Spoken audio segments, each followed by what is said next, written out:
Hello everyone, स्वागत है आप सभी का फिर से हमारे चैनल CGPSC ABCD में। अगर आप लोग छात्रावास अधीक्षक की तैयारी कर रहे हो या फिर शिक्षक भर्ती की तैयारी कर रहे हो या फिर ऐसे किसी भी एग्जाम की तैयारी कर रहे हो जहां पे बाल मनोविज्ञान के प्रश्न पूछे जाते हैं, तो ये वीडियो आप सभी के लिए, ठीक है। चाइल्ड साइकोलॉजी, यहाँ पे हम आपको टॉप मोस्ट इंपॉर्टेंट MCQ का प्रैक्टिस कराएंगे जो कि कहीं ना कहीं प्रीवियस ईयर के क्वेश्चन पे बेस्ड होगा। इससे पहले भी हमारे चैनल में 4 वीडियो जो है अपलोड किया जा चुका है। हमारे चैनल का जो प्लेलिस्ट है बाल मनोविज्ञान चाइल्ड साइकोलॉजी, आप उसमें जाएंगे तो आपको सारे वीडियोस मिल जाएंगे।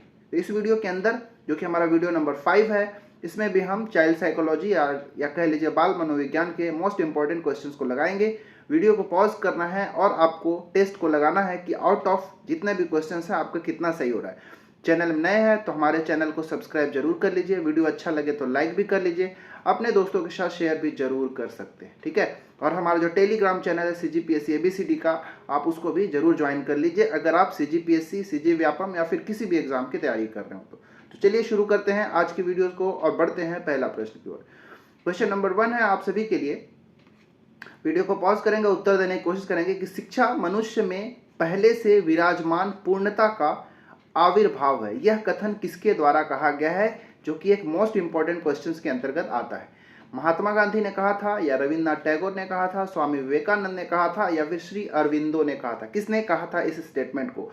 और ये बहुत बार क्वेश्चन जो है पूछा जा चुका है, तो आप इसको जरूर याद रखिएगा कि शिक्षा मनुष्य में पहले से विराजमान पूर्णता का एक आविर्भाव है। इस स्टेटमेंट को, इस कथन को स्वामी विवेकानंद जी ने कहा था। इसीलिए हमारा ऑप्शन नंबर सी बिल्कुल सही है। किसका किसका सही हुआ आप कमेंट जरूर करें, ठीक है। चलिए दूसरा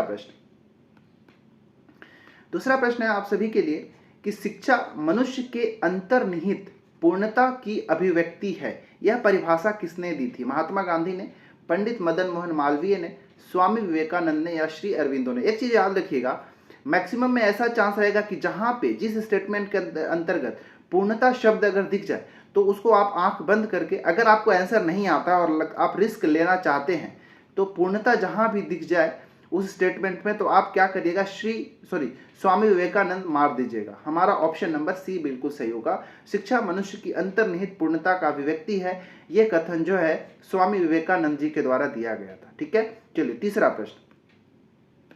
प्रश्न है कि विवेकानंद के अनुसार, ठीक है, स्वामी विवेकानंद जी के अनुसार शिक्षा एक प्रक्रिया है बालक के समाजीकरण की, सभी शक्तियों के सामंजस्यपूर्ण विकास की, या फिर बालक में सर्वोत्तम को बाहर लाने की, या फिर बालक में विद्यमान पूर्णता की अभिव्यक्ति की? इसका आंसर क्या होगा, ठीक है। तो मैंने अभी बताया था कि जहां भी पूर्णता दिख जाए जिस स्टेटमेंट में, स्वामी विवेकानंद ही होगा। तो देखिए पूरे स्टेटमेंट के अंतर्गत देखेंगे तो पूर्णता आपको ऑप्शन नंबर डी में दिख रहा है, इसलिए हमारा ऑप्शन नंबर डी बिल्कुल करेक्ट आंसर हो जाएगा, ठीक है। चलिए चौथा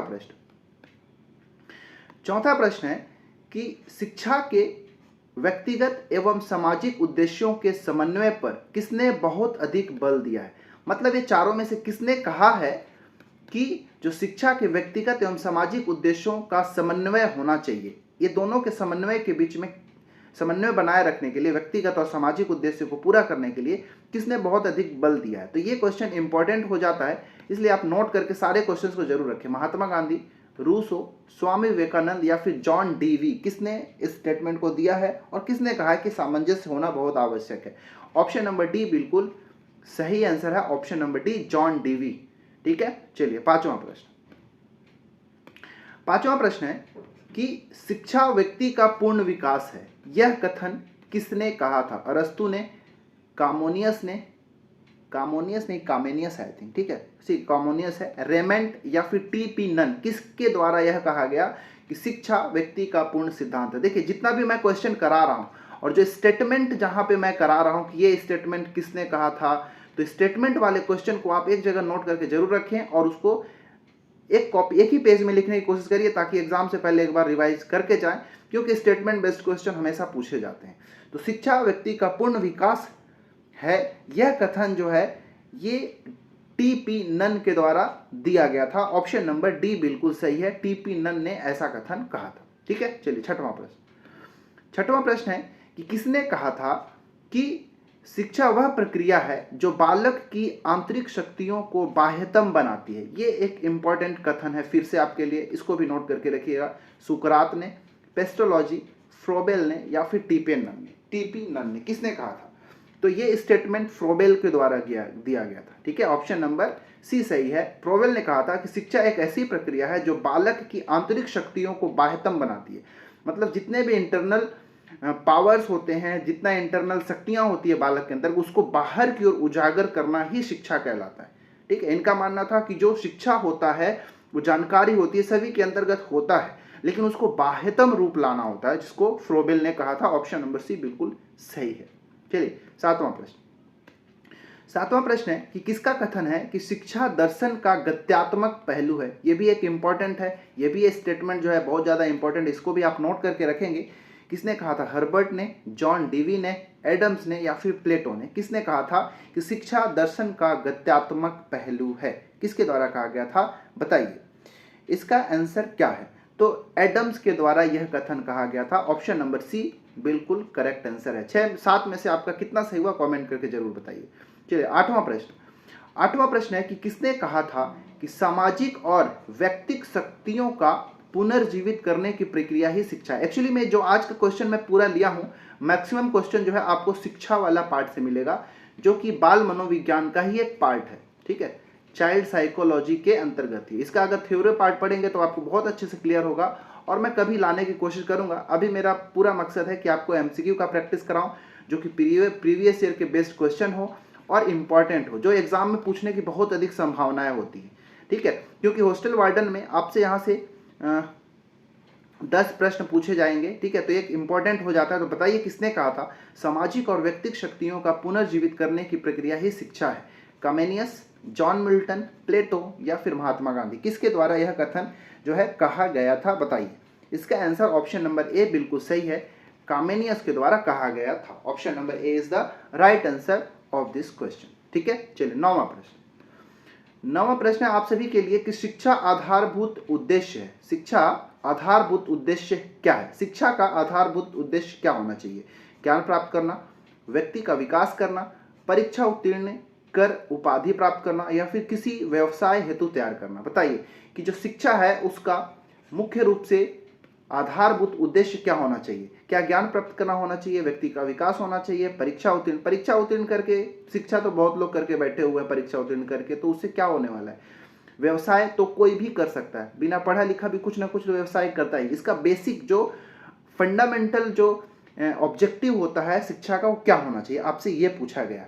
ठीक है, तो इसका ऑप्शन नंबर जो बी है कि पूर्णतः व्यक्ति का सर्वांगीण विकास होना चाहिए। ठीक है, व्यक्ति का सर्वांगीण विकास होना चाहिए। अगर सर्वांगीण होता तो और अच्छा होता। फिर भी ऑप्शन नंबर बी इसका बिल्कुल सही है कि शिक्षा का आधारभूत उद्देश्य क्या होना चाहिए?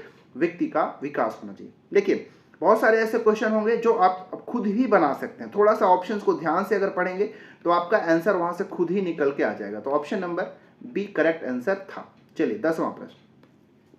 10वां प्रश्न है कि शिक्षा का अति महत्वपूर्ण उद्देश्य क्या है? ठीक है, 10वां है सिमिलर टाइप से, शिक्षा का अति महत्वपूर्ण उद्देश्य क्या है? आजीविका कमाना क्या शिक्षा का उद्देश्य होना चाहिए? बच्चों का सर्वांगीण विकास होना चाहिए? पढ़ना एवं लिखना सीखना क्या शिक्षा कहलाता है क्या? या फिर बौद्धिक विकास? क्या इसका सही आंसर है? ऑप्शन नंबर बी, बच्चों का सर्वांगीण विकास ही शिक्षा का अति महत्वपूर्ण उद्देश्य है या फिर आधारभूत उद्देश्य। तो दोनों प्रश्न जो है सिमिलर ही था, इसका आंसर भी ऑप्शन नंबर बी ही राइट आंसर होगा। ठीक है, 10वां प्रश्न हो गया। 11वां प्रश्न बहुत आसान है और इंपॉर्टेंट है, इसको आप एज ए वन लाइनर या फिर फैक्ट की तरह याद रखिएगा। क्या है प्रश्न की शिक्षा मनोविज्ञान की उत्पत्ति का वर्ष कौन सा माना जाता है? ठीक है, देखिए, ये जो वेस्टर्न कंट्री में जब ये सारा चीज की शुरुआत हुआ, वेस्टर्नाइज हुआ हर एक चीजों का, ठीक है, तो अब नया नया डेट आने लगा। नहीं तो ये शिक्षा मनोविज्ञान या फिर चाइल्ड साइकोलॉजी, ये सारे शब्द है जो इंडिया में क्या कमी था क्या? इंडिया में आज से नहीं हजारों सालों से ये सब चलता आ रहा है। ठीक, ये तो कोई नया समय नहीं है। लेकिन जैसे ही वेस्टर्नाइज हुआ एजुकेशन का, हर एक चीज़ों का जब अलग अलग टाइप से लोग आके अपना अपना परिभाषा देने लगे, ऐसा कुछ करने लगे, तो ये अलग ही डेट देखने को मिला। इसका आंसर जो ऑप्शन नंबर डी है, ऐसा माना जाता है कि 1900 में शिक्षा मनोविज्ञान की उत्पत्ति माना जाता है। ठीक है, शुरू से मतलब सही तरीके से एक बुक लिखना या फिर उसको इंट्रोड्यूस करना, ये सब की शुरुआत कब से हुआ? 1900 से हुआ। ऑप्शन नंबर डी आंसर लेके हमको चलना है एग्जाम पॉइंट ऑफ व्यू से, ठीक है। चलिए, बाकी तो ये सब्जेक्ट जो है कि कब किसने किस देश के द्वारा लाया गया, कहाँ से शुरुआत हुई, ये सब डिबेटेबल बात है, तो उसे मैं ध्यान नहीं देना। Option number D right answer है, ठीक है। 12 नंबर का प्रश्न है कि शिक्षा का उद्देश्य होना चाहिए, क्या होना चाहिए। तो ऐसे 3 प्रश्न हो गए। विद्यार्थियों में व्यावसायिक कुशलता का विकास करना, विद्यार्थियों में सामाजिक जागरूकता करना, या फिर विद्यार्थियों को परीक्षा के लिए तैयार करना, या फिर व्यवहारिक जीवन के लिए विद्यार्थियों को तैयार करना। क्या इसका सही आंसर होगा, बताइए। ये एक इंपॉर्टेंट प्रश्न है। तो जिस जहां भी शिक्षा का उद्देश्य से संबंधित प्रश्न पूछेगा तो आपको 2 प्रश्न मैं पहले ही बता चुका हूं, ये तीसरा प्रश्न है। क्या इसका आंसर मारेंगे तो व्यवहारिक जीवन के लिए विद्यार्थियों को तैयार करना, ये राइट आंसर यहाँ पे होना चाहिए, ऑप्शन नंबर डी, ठीक है। इसका ऑप्शन नंबर डी बिल्कुल सही हो जाएगा, ठीक है। चलिए 13वां प्रश्न है कि एक प्रभावी कक्षा में एक कोई इफेक्टिव क्लास चल रहा है तो उसका क्या होना चाहिए, उसमें क्या उद्देश्य होना चाहिए, क्या क्या चीज फुलफिल होते रहना चाहिए, जिसको हम एक प्रभावी कक्षा का नाम दे सकते हैं। बच्चे हमेशा उत्सुक और तैयार रहते हैं क्योंकि शिक्षक उनकी प्रत्यय स्मरण योग्यता का आकलन करने के लिए नियमित रूप से परीक्षा लेता है, ठीक है। दूसरा, बच्चे शिक्षा से डरते हैं क्योंकि वह मौखिक और शारीरिक दंड का प्रयोग करता है, ठीक है। तीसरा, बच्चे शिक्षा का सम्मान नहीं करते और जैसा उन्हें अच्छा लगता है वैसा करते हैं।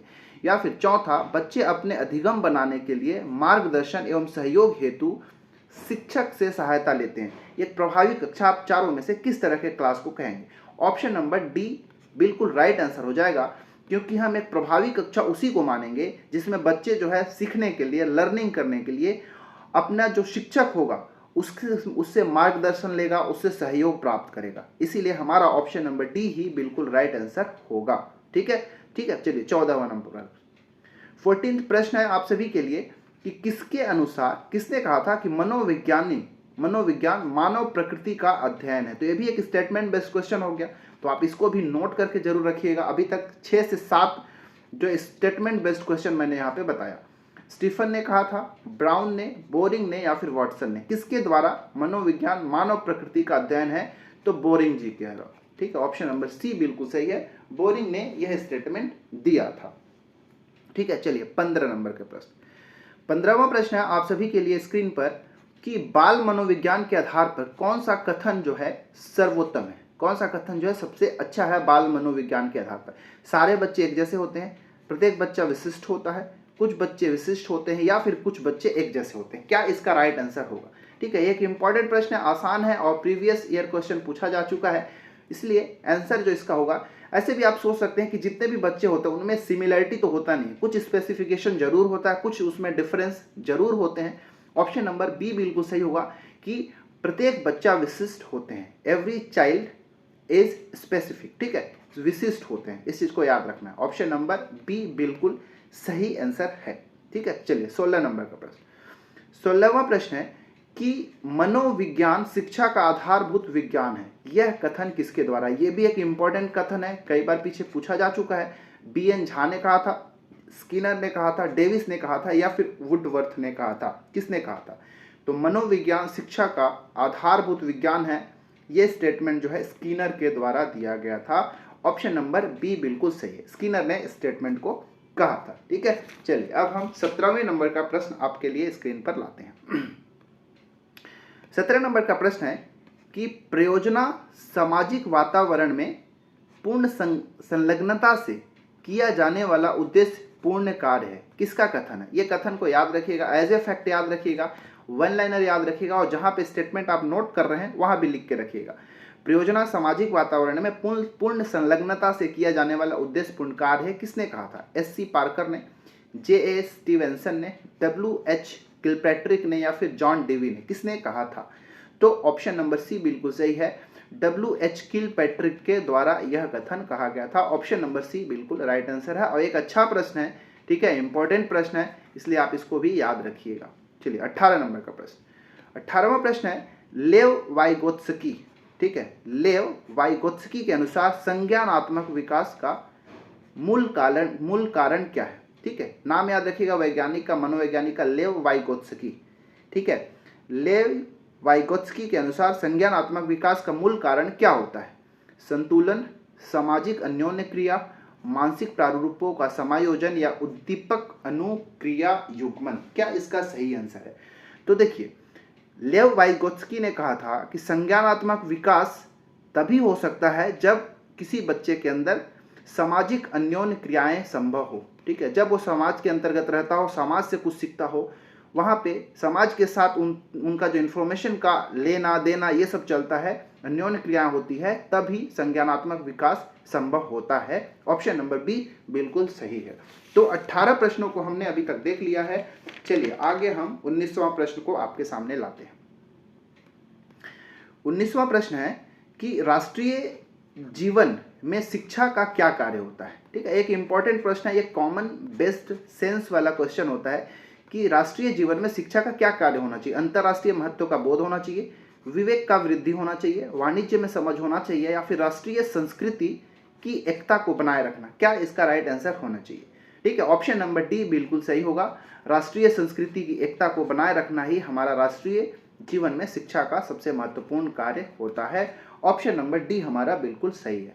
ठीक है, तो चलिए आज के वीडियो का 20वां और आखिरी प्रश्न आप सभी के लिए इस प्रकार है कि एजुकेटम, ठीक है, एजुकेटम जो शब्द है इसका विकास किस शब्द में हुआ है और कहाँ से हुआ है। ठीक है, इसलिए एक इंपॉर्टेंट है, सबसे बेसिक क्वेश्चन है। जब आप चाइल्ड साइकोलॉजी पढ़ना शुरू करेंगे, उसके अंतर्गत आप एजुकेशन को, शिक्षा को जब आप पढ़ना शुरू करेंगे तो ये इसका आपको डेफिनेशन देखने को मिलेगा। ग्रीक से, यूनानी से, लैटिन से या फिर जर्मन से, किस भाषा का शब्द है एजुकेटम। ठीक है, एजुकेटम शब्द जो है किस भाषा का शब्द है या कहाँ से? तो इसका answer option number C Latin शब्द है, लैटिन से ही इसका विकास हुआ है। ठीक है, तो हमने 20 प्रश्नों को देखा, तो 20 में से आपका कितना सही हुआ आप कमेंट करके जरूर बताइएगा।